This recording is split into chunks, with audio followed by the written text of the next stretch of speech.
प्रशासक अध्याय 5।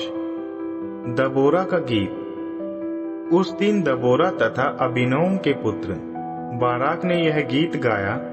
धन्य है यहोवा, जब इज़राइल में अगुओं ने अगुवाई की, जब प्रजा अपनी इच्छा के अनुसार तैयार हो गई।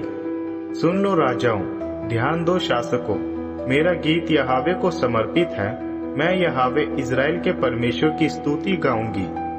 यहोवा, जब आप सेईर से बाहर निकले, जब आपने एदोम क्षेत्र से चलना शुरू किया, पृथ्वी कांप उठी, आकाश टूट पड़ा, यहाँ तक कि बादलों से बारिश शुरू हो गई। यहोवा के सामने पहाड़ हिल गए, यहाँ तक कि सीनाई पहाड़ भी। यहोवा इज़राइल के परमेश्वर के सामने। अनात के पुत्र शमगर के दिनों में, याएल के दिनों में सड़कें सूनी पड़ी थी, यात्रियों ने दूसरे मार्ग अपना लिए थे। इज़राइल देश में अब ग्रामीण नहीं बचे थे। जब तक मैं दबोरा ने शासन ना संभाला था, जब तक मैं इज़राइल के लिए एक माँ के समान उभर न आई। नए देवता चुने गए, दरवाजों के अंदर ही युद्ध छिड़ गया। इस युद्ध में ना ढाल थी ना बर्छी, जबकि इज़राइल में 40,000 सैनिक थे।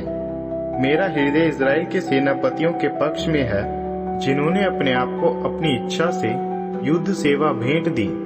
धन्य है यहोवा, तुम जो सफेद गधों पर यात्रा करते हो, तुम जो आलीशान गलीचों पर बैठा करते हो, और तुम जो पैदल हो, गाओ।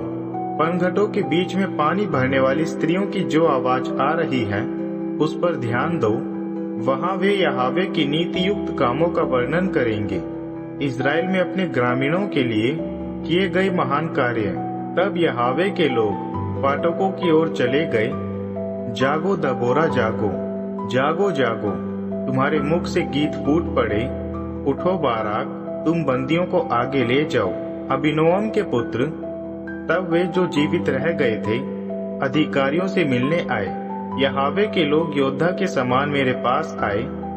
एफ्राइम से वे लोग नीचे उतर आए, जिनका मूल अमालेक में है। ओ बिन्यामीन, तुम्हारे लोगों के साथ तुम्हारा अनुगमन करते हुए माखीर से सेनापति नीचे उतर आए। जेबुलून से वे आए जो अपने झंडे लिए हुए थे। इस्साकार के शासक दबोरा के साथ थे। इस्साकार बाराक के प्रति ईमानदार बना रहा। रियूबेन की टुकड़ियों के बीच में हृदय के पक्के इरादे पाए गए। घाटी में वे उसके पीछे लपक पड़े। चरवाहों द्वारा भेड़ों के लिए किए जा रहे बांसुरी के गीत को सुनते हुए तुम भेड़शालाओं में ही क्यों ठहरे रहे? रियूबेन की टुकड़ियों के बीच में बारीकी से हृदय की था ली गई। गिलाद यर्दन के पार ही ठहरा रहा। क्या कारण था कि दान जहाजों में भी ठहरा रहा? आशेर सागर के किनारे पर बैठा देखा गया, और वह समुद्र के किनारे ही ठहरा रहा। जेबुलून वंशजों ने अपने प्राणों की चिंता ना की। नफ्ताली मैदान के टीलों पर ठहरा रहा। राजा आए, उन्होंने युद्ध किया। तब तानाक में मग्गिदो जलाशय के पास कनान के राजाओं ने युद्ध किया, पर वे इज़राइल के लोगों की कोई चांदी ना ले जा सके। तारों ने आकाश से युद्ध किया। अपनी अपनी कक्षाओं से उन्होंने सीसरा से युद्ध किया। कीशोन की धारा उन्हें बहा ले गई। पुराने समय से चली आ रही नदी की धारा, कीशोन की धारा। मेरे प्राण, दृढ़ निश्चय कर आगे बढ़ो। तब घोड़े की टाप सुने गए, उनके शूरवीर घोड़ों के टाप। यहोवा के दूत ने आदेश दिया, मेरोज को शाप दो, इसके निवासियों को शाप दो, क्योंकि वे यहोवा की सहायता के लिए नहीं आए, योद्धाओं के विरुद्ध यहोवा की सहायता के लिए।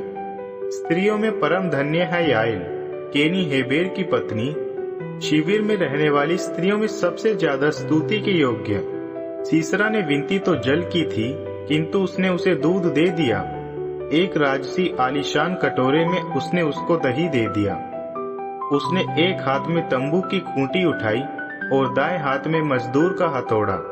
उसने सीसरा का सिर कुचल डाला। उसने उसकी कनपटी को तोड़ते हुए छेद डाला। वह उसके पैरों के बीच झुका। वह गिरा जहां वह झुक गया था, वह वहीं मरा पड़ा रहा। सीसरा की माँ खिड़की में से झांकती हुई रो रही थी। सीसरा के रथ के लौटने में देरी क्यों हो रही है? घोड़े की टापों में यह देरी क्यों? रथ लौट क्यों नहीं रहे? उसकी चतुर राजपुत्रियां उसे इसका उत्तर देंगी। वह मन ही मन अपना प्रश्न दोहराती रही, क्या उन्हें अब तक लूट का सामान नहीं मिला? क्या वे सामान का बंटवारा नहीं कर रहे? हर एक योद्धा के लिए 1 या 2 कन्याएं, सीसरा के लिए रंगे हुए वस्त्र, रंगे हुए तथा कसीदा किए हुए वस्त्र, उनके गले पर जो लूट में से दोहरी काशीदाकारी किए हुए वस्त्र। यहोवा आपके सभी शत्रु इसी प्रकार नष्ट हो, मगर आपके भक्त जो आपसे प्रेम रखते हैं वह प्रताप के साथ उदय होते हुए सूर्य के समान हो। इसके बाद देश में 40 साल तक शांति बनी रही।